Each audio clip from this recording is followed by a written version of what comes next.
And a church in Elmont is trying to rebuild now after the cold weather caused a pipe to burst right in the middle of services on Christmas Day. News 12's Antoinette Biordi tells us how their faith is helping the community recover from this setback.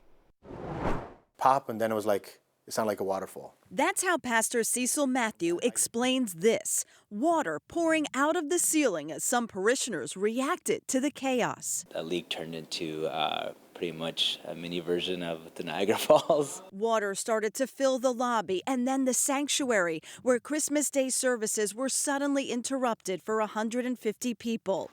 Parishioners like Racine Samuel jumped into action. I ran to the door and I could just see water pouring out of the ceiling. After the initial shock of the water falling from the ceiling, the pastor says the congregation started to pick up whatever they could, shovels and brooms, just to get the water out. Pastor Cecil Matthew says it's how the church responded to the chaos that gives him hope. I think it just shows the closeness, the family atmosphere, being close-knit, being ready to jump in when needed, and do whatever they could. What makes this more upsetting is that the church just finished $500,000 worth of renovations.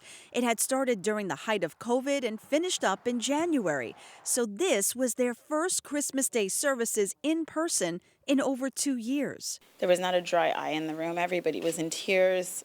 It was just, I think, more heartbreaking because it was just done. But despite the damage and the repairs that need to be made, believe it or not, they're calling this their Christmas miracle because it happened while they were in the building. If it happened when we were not here, it would have been much worse. So now they say they're going to rely on their faith to get them through this tough time. We're definitely going to come back strong, but just to know that everybody here is one big family. In Elmont, Antoinette Biordi, News 12, Long Island.